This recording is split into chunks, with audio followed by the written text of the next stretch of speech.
Well, hello everybody. This is Louise Eddington, the Cosmic Owl of Cosmic Owl Astrology.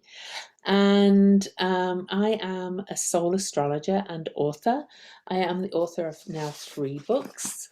This was my first modern astrology. This was my best-selling astrology book, The Complete Guide to Astrology. And my new book, I'm recording this on St. Patrick's Day, The Complete Guide to Tarot and Astrology, everything you need to know to harness the wisdom of the cards and the stars. And I'm getting some really great reviews. So buy my books or come book a consultation or follow me on all of the social media sites. I post daily on Facebook, Instagram, and medium.com. So anyway, so today I'm recording this just before the full moon, the Aries full moon, the first full moon of the astrological new year. Now, the astrological new year will begin on March the 20th.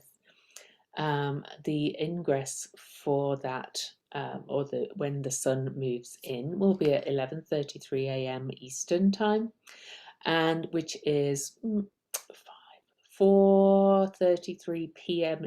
Universal Time in the UK. So a lot of things will have changed by the time we get to this new moon that is actually on April Fool's Day, on April the 1st. So I will talk about the energies around this new moon a little bit as well. But Aries is the first sign of the zodiac. So this is the first new moon of the astrological new year. Okay. But first I pulled a card for the new moon, as I always do, and I actually pulled the Ace of Swords. So I actually can't see myself to point at things because I got a chart up. So you can see the Ace of Swords in the Thoth deck. The Thoth deck is my favourite, the Tothel Thoth deck. And the Ace of Swords, so I'm going to read you from my own book. The planet or sign and signs associated with this are just all the air signs. It's the ace, so it's all the air signs: Gemini, Libra, and Aquarius. Aces are pretty much standalone as being the element card of which their suit is the elements. So this is numerology number 1. So this is new beginnings. This really does tie in with the actual new moon itself, so you can't make this stuff up. The key words for this are new beginnings, new ideas, breakthroughs, clear communication, and truth. And the Ace of Swords, I wrote, the Ace of Swords corresponds to the element of air and its signs Gemini, Libra, and Aquarius, which are ruled by Mercury, Venus, Uranus, and Saturn, modern and traditional rulers of Aquarius. This brings the energy of thought, communication, ideas, inventiveness, and mental connection, as the air element always indicates the intellectual and objective realm. The double-edged balanced sword pointing upward from the cloud hand, well, it's not got a hand in this deck, but it's still pointing upwards. The gold crown at the top, and no, there isn't a dangling wreath. Oh, yes, there is. No, there isn't. All suggest that this card corresponds to the mind that is overflowing with ideas that come from a connection to source. So the sword's pointing up through that crown. The crown is often a symbol of source or spirit, from the heavens, from the stars, or from the divine, whatever you want to call it. And this is also represented with all air element signs is a duality of opposing ideas, choices, and decisions to be made. So you may have a decision, you may have to cut to the chase, so to speak, with the sword on this new moon. And there's other things that indicate that too moving forward. So let's take a quick look at the chart for the new moon. So the new moon itself is on April the 1st, 2022. It's at 7:24 a.m. Universal Time, so London time. So for that, that will be 24 minutes past midnight on April the 1st, where I live, Mountain Time. If you're on Pacific Time or Hawaii Time, Pacific Time, it will be very late on March 31st and in Hawaii, so and a couple of other places. But generally this is an April the 1st new moon. So there's a 1. Okay, we had the 1. Okay, so there's a 1. It's a 4-month April, so that's a very stable month in a 6-year. We've talked about that a lot. The 4 is very stable, but 1, new beginnings. It's also on a Friday, which is Venus Day, which I find very interesting. And put together, this is 4, 5, and 6 is 11. So it's an 11 day. And this new moon is at 11 degrees. So there's more ones. So this new moon is not just the first number 1 new moon in the first sign of the astrological new year. It's on the first day of April, and the day itself is an 11 day, and it's at 11 degrees. There's so much going on there with the ones here. So instantly you can see that this is a new moon that is really going to bring us a new beginning and new potentials.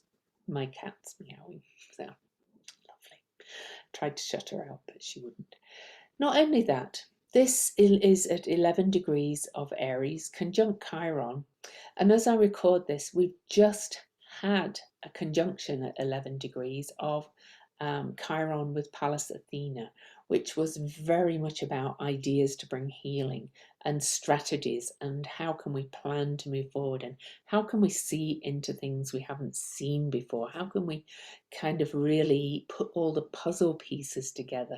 Pallas Athena is the wise owl, but she's able to kind of see into rabbit holes and to kind of dig out things and see kind of just put all those pieces together. She's a bit like Alice in Wonderland, sees different perspectives, all kinds of things like that. Like the owl, she's very wise, Pallas Athena, the wise goddess.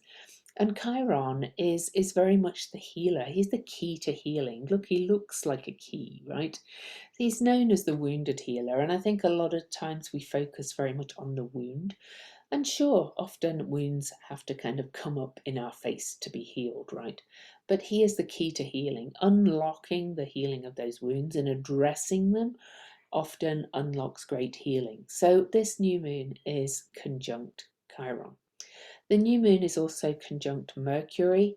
Mercury is moving very quickly, has moved quickly past Jupiter and Pisces since the last full moon, which took place early on the 18th when I'm recording. Well, I'm recording this late on the 17th, and has moved into Aries, and is also conjunct the new moon. He's at a 9 though, which is an end of a cycle and beginning of a new cycle.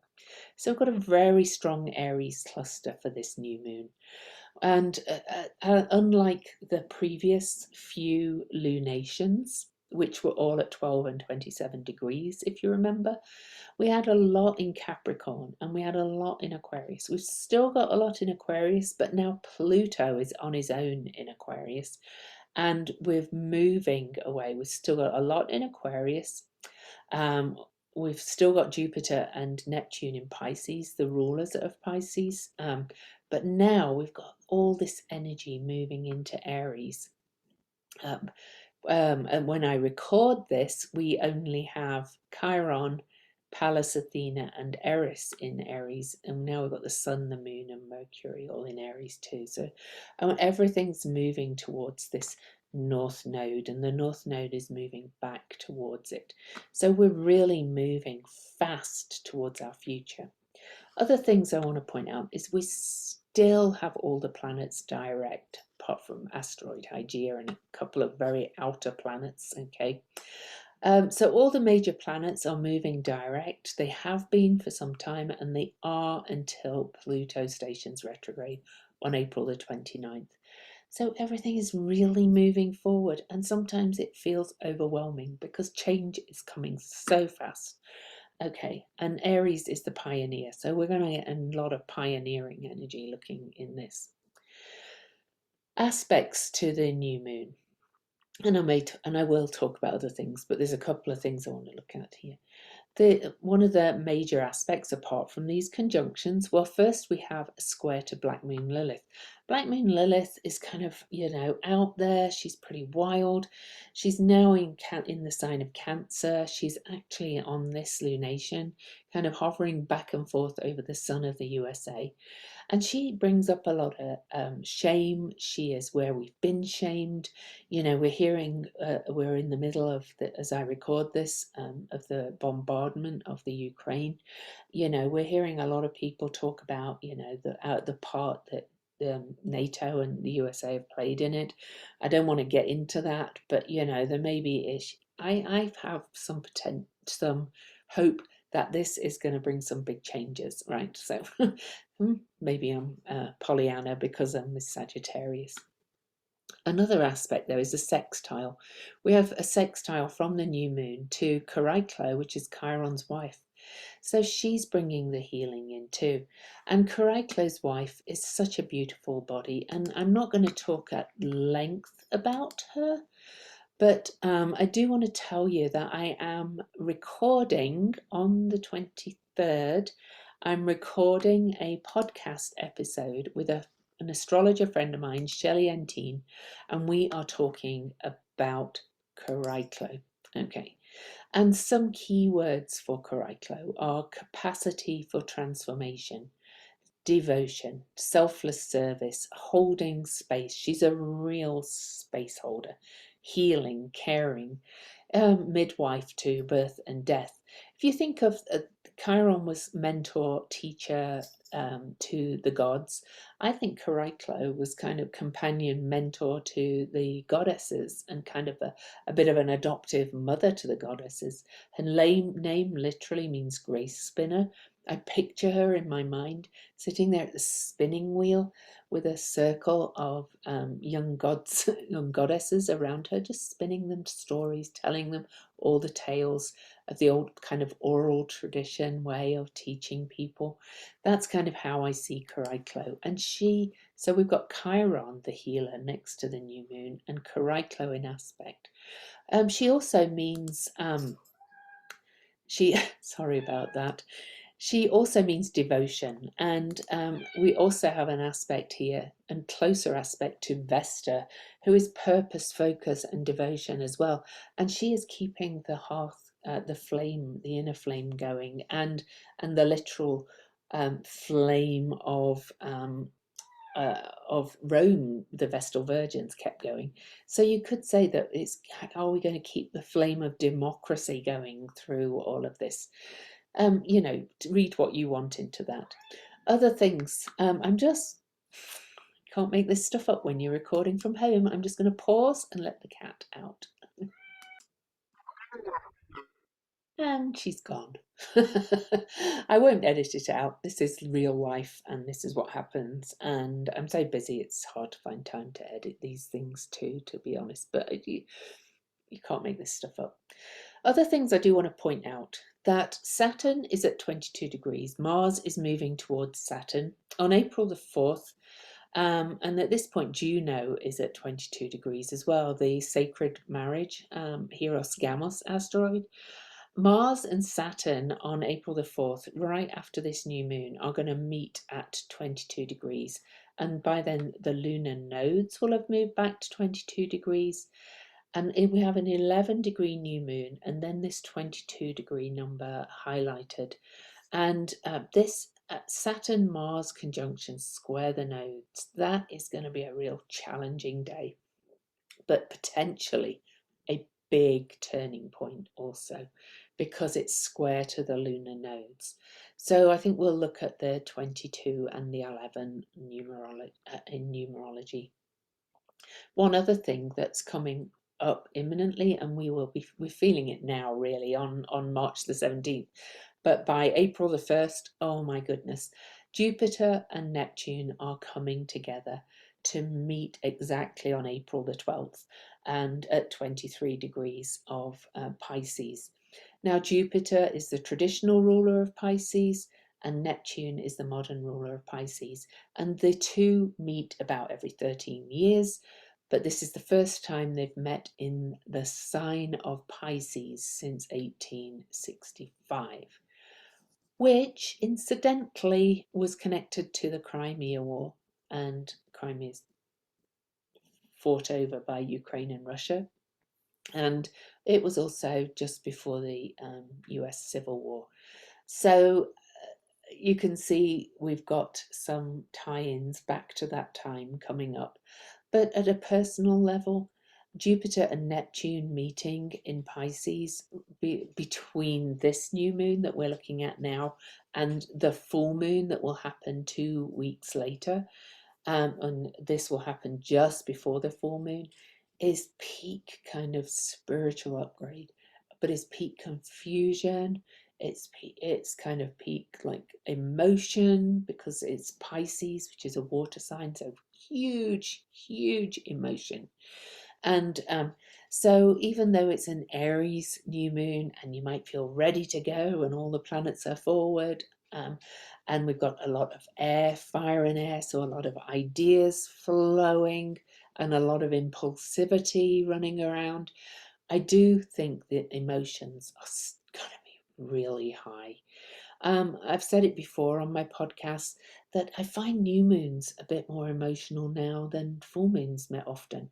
It's almost like we go into that dark and we're quiet, and we have to kind of look within at ourselves, and we don't always like what we see, right? So it's you get the idea. So I think I'm just going to dive in and talk about this, okay, and the numerology and what the astrology means and all that kind of stuff. So first of all, it's at 11 degrees, the new moon, and the 11 is the master teacher, the karmic master teacher. It's a number of illumination, enlightenment, inspirational idealism, psychic abilities, if you like, poetry, art, expression, the dreamer. It's mysticism. It's also quite visionary, enthusiastic, and very creative. It kind of, it's reminds me very much of this card. Okay, now the number 11 is very much associated with the colours silver, glossy white, black and violet. You might want to wear those around that new moon. The ruler of the number 11 is Neptune. I've already talked about what's happening with Neptune and Jupiter on this. But the 11 is the illuminator. He's, this is inspirational guiding lights, and it's a number that's been coming up a lot. Venus stationed direct at 11 degrees Capricorn in square to Uranus, that was at 11 degrees Taurus, back at the very end of January. Chiron has been at 11 degrees, as I mentioned, and Pallas Athena conjunct it. So we've had a lot of 11s coming, and as I mentioned, this is kind of an 11 in spades, because it's an 11 day, and I think there's going to be some major new starts, new beginnings, and an illumination. But with everything comes a shadow, and with master numbers are often very challenging. If you have them in a personal chart, they can be extremely challenging, because with great opportunity comes great challenge. Okay, so it's also the number of trials and tests and treachery from others. Okay, but it's got huge potential. But it's just so highly charged that it can be difficult to kind of work with. And this is an 11 again, in spades. Okay, so, but let's think we're going to move towards enlightenment. Let's be, kind of positive about this one. Okay. And then I did mention that we'd look at the twos as well. Well, the two is the divine feminine, okay, and it's soft and supportive and things, because one and one makes two. But that takes us to that Mars Saturn conjunction, square the nodes, that's going to happen right after this new moon. And by the way, I do want to say that this is the last new moon before the eclipses too, and the eclipses begin on the last day of the month. So we have two new moons in this month. I believe that's called black moons, but it's only because there's two in the same calendar month. So number 22. So we've got two 11s and three 22s in this new moon. And 22 is the master builder, but this is dreams made manifest. This is ancient wisdom, the spiritual master builder on the material plane. It's a force of nature. This again is another visionary number, and it's idealistic but pragmatic and creative, but it can also be immovable, stubborn, inflexible. So we've got all of that energy. 22 carries many of the inspirational insights of number 11, but is also combined with the practicality and methodical nature of the 4. Now, if you remember, we're in a 4-month. It's 11 total, the date. So it's 4 plus 1 plus the 6 of the year makes 11.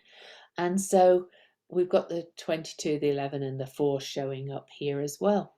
So the 22 carries the energies of the 4 and the inspirational insight of the 11. And we've got both of those here.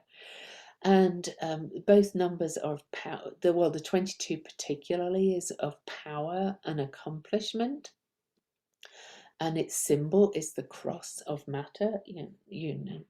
And its keywords are light, cooperation, and harmony.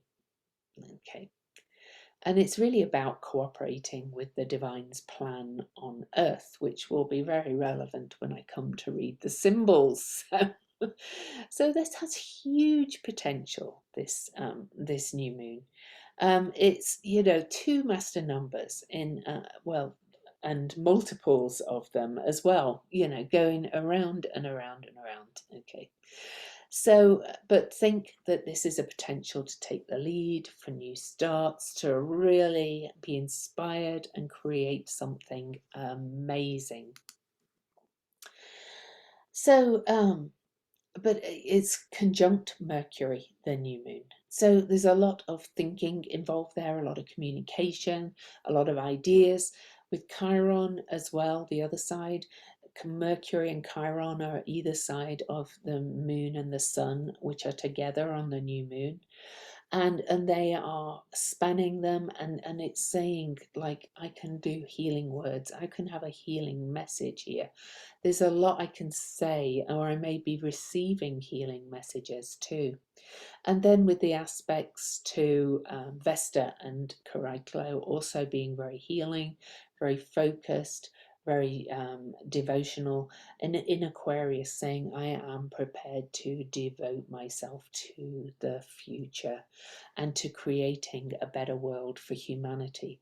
It might be that by this new moon, somebody has come up with some real good plan that could bring peace over there in the east, in Ukraine and around the area. We'll see, I guess. Having the Mars Saturn there coming up right afterwards, with Mars being the ruler of Aries, could kind of indicate a halt and a turning point, but it could also be something quite aggressive and more violent too. I kind of have a little bit of hope around that though, because it's a master number and because Juno is there on this new moon, and she was very much able to bring things together. She is, to speak of this card, this could almost be like the Juno symbol. The Juno symbol has the crown of matter, or the star, the crown or star on the top of her symbol, and then across the cross of matter below. So, Juno's presence there gives me major hope that there's healing, and Chiron and Chariklo as well. Huge potential for moving forward and fresh new ideas and inventions and ways to move forward. So, ever the optimist. But Black Moon Lilith square that moon. I did mention her briefly, and she is 2 at this 11 master number. I do think it's the response of the USA for several reasons. This Black Moon Lilith is on the is 2 degrees from the sun of the USA chart that's at 13 Cancer. And Black Moon Lilith it's kind of a wild card. She's kind of saying, release this shame and kind of be all you're meant to be. That's what it feels like. And she is kind of our inner wild in our personal charts, and she's really saying, release the potential, release what you really are meant to be. She was the original wife of Adam, the original divine feminine, who was made equally to the divine masculine. But maybe it'll be a woman coming too, who knows? I don't necessarily believe it's in gender oriented terms. I think it can be a male who's got the more yin characteristics. Maybe it's Zelensky, maybe it's somebody else. Other things that are happening in this chart that I think are of big importance. Pluto and Sedna. Pluto's at 28 degrees Capricorn. He will be stationing retrograde on April the 29th, so he's at that degree where he will station retrograde. Sedna has an 11,400 year orbit approximately, and she is at 28 degrees of Taurus. And on this new moon, these two are in a trine. I worked it out with my membership group the other day on a video, that the Pluto and Sedna have several trines coming up, several exact trines, but this one is almost exact on this new moon. Both of them are at 28 degrees. Pluto's at 28 degrees 24 minutes, Sedna at 28 degrees 25 minutes. And 28 is, of course, 2 plus 8 is 10, is a 1. So we have another one, another new beginnings. Now, it's my opinion that these two at the end of signs, combined with Haumea, actually it's at the end of Libra, these are all going to be making big sign changes over the next few months. Pluto's going to move into air sign Aquarius. Sedna is going to start moving into air sign Gemini for the first time in 11,400 years. And we've still got Haumea in an air sign, so she's not quite as involved. But it feels like Pluto is the big transformer with a heart. He's got that heart on it. We've seen in his image. I've experienced many Pluto transits in my life, and Pluto is so feared. Pluto brings out and excavates what's no longer needed, but Pluto takes you away what you thought was your power and leaves you with what is truly your power. And of course, Pluto is on the Pluto of the USA by a degree, 27 degrees. He's going to move back to it again when he goes retrograde, but he's still there, really. So Pluto has been taking away what the USA thought was its power and leaving it with what is truly its power.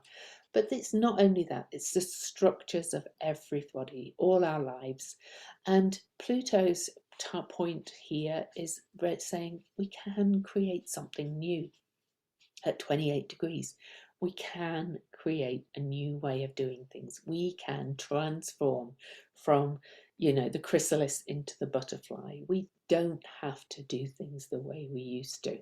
And that's been every Pluto transit I've experienced. Pluto has always changed me for the better, in my opinion. So he's kind of got this transformative taking away what you thought was your power, leaving you with what is truly your power kind of energy. And then there's Sedna, Sedna in Taurus. Sedna is very much associated with climate change, but Alan Clay in Dwarf Planet Astrology calls her spiritual destiny through crisis. And crisis is a crossroads, and we are at a big crossroads of time. You know, we've been in complete chaos with pandemic, now war that could go to World War III.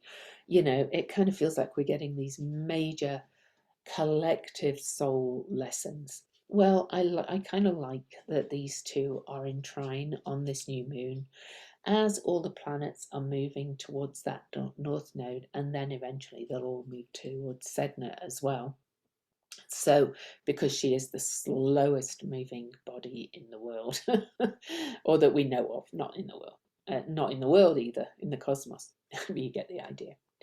So I do think this trine is very important, and a trine is a more supportive aspect, and they're in earth signs, Capricorn and Taurus. This is saying transform the structures of our lives, get more connected with the earth, with the cycles of the earth, with connection with the earth. We've had for, you know, it's not just the new age, it's for centuries. We've all been trying to get somewhere else, you know, get to heaven, um, get awaken, and what's the other one? Ascend. We're always talking about ascension, going to heaven, getting somewhere else. Well, really, earth, this is what we have, and we have to deal with this unless we just choose out. But but while we're in this suit, we have to transform how we live on this earth, or human race is quite frankly going to die out. So I think this trine between Pluto and Sedna is extremely important on this new moon chart. So there's that. We also have a lot of threes, and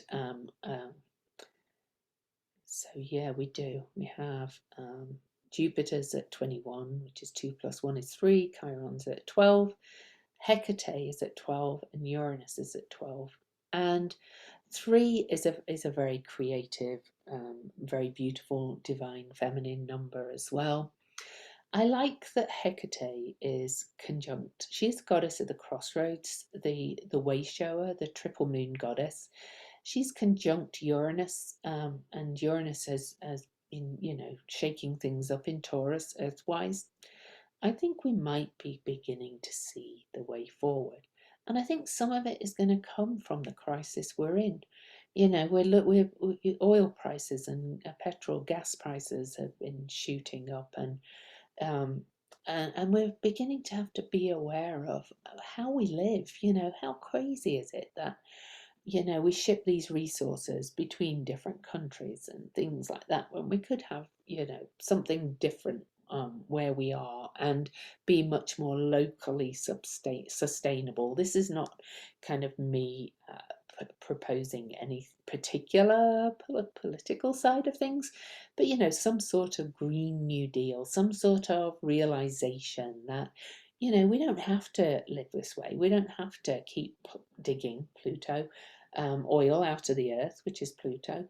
We can do different kind of ways of living. So lots of potential, lots of hope, I think, on this new moon, lots of new beginnings. It is still Aries, so, you know, there might be a lot of assertion and aggression about, especially with that Mars Saturn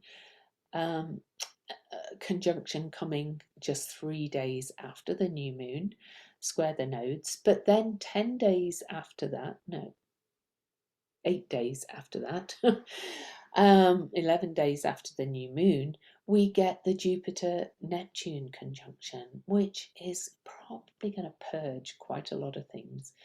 It's probably going to be heightened emotion, heightened peak reveal as well. I think we may have, in this coming new year, things may be revealed as to where we're moving forward. Okay. Other things coming up just after that, I can't remember the exact day and I'm not going to get it, but If you've been listening to all my podcasts all winter, you know we've been in this draconic bowl with planets confined to one side of the nodes, and that's been very connected with the each major peak and surge in the pandemic. And this has been the third and longest draconic bowl. It's also been the highest peak with the numbers we saw with Omicron. We're just like, whew, crazy. Well, Mercury is moving really fast, and Mercury is going to leave that draconic bowl after this new moon. So I actually do want to tell you when that is. I should have looked up. I just realised I wanted to talk to you about that. So let me just quickly tell you exactly when Mercury, oh, conjunct the North Node. There we go. Mercury will cross the North Node on April the 23rd, so after the full moon, but that's when the draconic bowl is really going to start breaking up. I know there's some other variants floating around, and I know we're seeing some increase in numbers in certain places.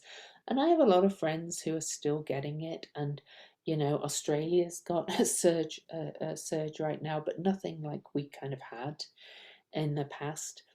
I really kind of think when Mercury leaves that North Node and passes it, and then is followed by the Sun is going to cross the North Node.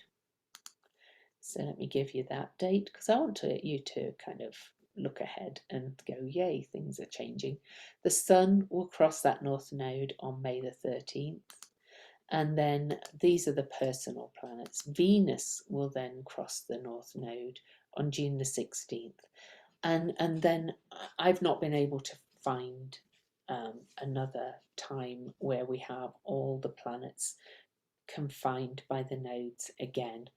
I'm sure it will happen at some time in the future, but I think we are a long way off. And I kind of feel like this is going to be May, June-ish time is really when it's called endemic. It's still classified as a pandemic because it's of where it is. And endemic doesn't mean, even if you want to call it endemic, I heard somebody say, well, endemic doesn't mean it's no less severe.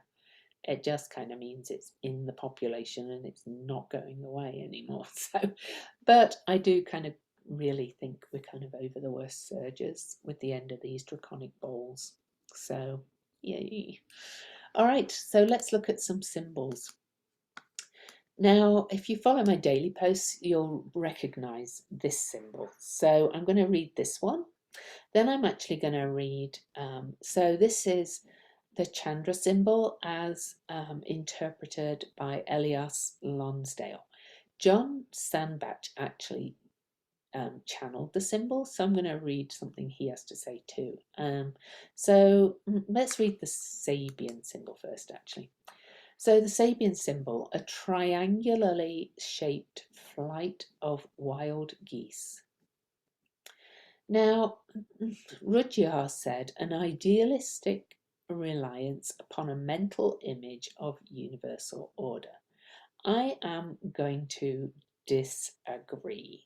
I am going to say that the way that wild geese always form into this triangle to fly south or north.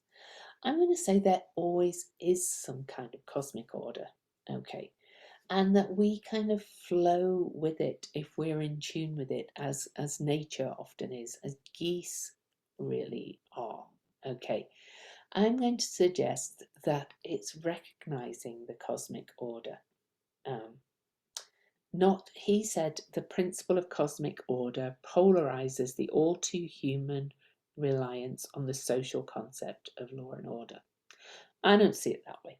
I see it from an astrologer's point of view, and only he was one. I see it as seeing this triangle of geese and going, well, there is an order to things after all. And we just have to kind of tune into it and listen to what that's telling us. Okay. There's nothing about kind of being a social concept of law and order to me. And why I think that as well is because of the Chandra symbol. An old woman hears the stars talking to her at night. Soul gifts from the morning of the world, now turning into treasures untold. A quality of being, a presence, an aura which fills the world. You are the microcosm here and now for so many worlds. There is wonder and awe, discovery and an odd echo of fate. All of this has happened before. Nothing is new. A twilight state, the repeat awakenings, and yet still dreaming on. Majestic vistas, so much to conceive. All exists inside, yet in the secrecy of the heart, no clues are offered. All remains bare and stark. I think this is saying we have lost that connection with the stars, with understanding the cycles. And it's my biggest passion through my podcasts, through my writings, through everything, is to help you tune in to the cycles and the messages that the stars are giving us. And when we are more in alignment with what they're telling us, life runs better. My life runs way better when I just kind of am in flow with the energies. So there's some other symbols too, and so I'm going to read you. I'm going to read you Aries 12 because we always go up a degree from John Sandbach himself. So I'm going to read you everything he says for Aries 12, and you can take from it what you need. So before the end of a movie, a man leaves the theatre. He says this is transforming stroke sensitive degree. And he says the degree angel is ha-ha-iya, unconditional love, refuge, shelter. He says you know when to quit and when to abandon projects or lines of activity that are no longer serving you. You have an open-endedness that allows you to enter into experience in a free and flexible manner, avoiding all entanglements that will waste time or needlessly use up energy. This can frustrate other people's expectations, but in the long run will often do them good. Then he speaks of the Chandra symbol. The old woman hears the stars talking to her at night. The sky full of stories, stories streaming into the earth from every direction, every possible story imaginable. It's why the man leaves the theatre. He already knows the story and all its possible endings. The goal is not to become hung up on any one story, but to absorb the wisdom that flows through them all like divine nectar. So the story can have multiple endings. So it speaks to me of again of being in flow with the energies of the cosmos and letting go of the outcome. You know, we cannot control it really. Only how we are in the moment and how we respond. So Pleiadian symbol, a group of spirits flying through the sky towards their home in the north. That's the his rewriting, I think, of the Sabian symbol. Okay, so he sees that as following the stars, the spirits almost also. And lastly, he says there's an Azoth symbol for this degree, which is a man falling asleep, feels his fears melting away. So to go back to the actual, Aries. Aries is pioneering. Aries is courage. Aries is strength. This is letting your fears melt away and trusting in spirit and being directly forward. It's the very direct, the ace of swords. It's like clear thinking, clear connection with source, clear connection with spirit. This whole new moon says there's a possibility for new, inspired way of moving forward, both individually and collectively. So there you go. Here we are, April. Oh my goodness. So a reminder, my new book, Complete Guide to Tarot and Astrology. If you have it already, I would love reviews on Amazon, please, seeing as it's my new book out. Also, I do consultations. I'm getting pretty booked up now, so book them if you want them, and follow my readings, daily writings, and so on and so forth. And I have a membership called Venus Enchantment Community, which is great. I'm doing 2 monthly calls a month now for that. We have a monthly call looking at the Moon Venus gate, the Moon Venus when they meet every month. And the other monthly call is the start of my Cosmic Owl Astrology School, which Venus Enchantment members get for free while they're members. And the first call of that is in April. So we're going to have 2 calls a month starting in April, teaching astrology and tuning into the cycles of Venus with the moon. So for now, have a great new moon and happy full moon, because I'm recording this on the Virgo full moon. So peace.